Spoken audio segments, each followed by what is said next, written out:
আমি তোমাদের জন্য নতুন ভিডিও নিয়ে এলাম। আশা করি ভিডিওটি তোমাদের ভালো লাগবে।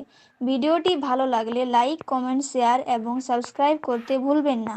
আর এই রকম ভিডিও বানাতে চাইলে অ্যালাইট মোশন অ্যাপটি ডাউনলোড করুন।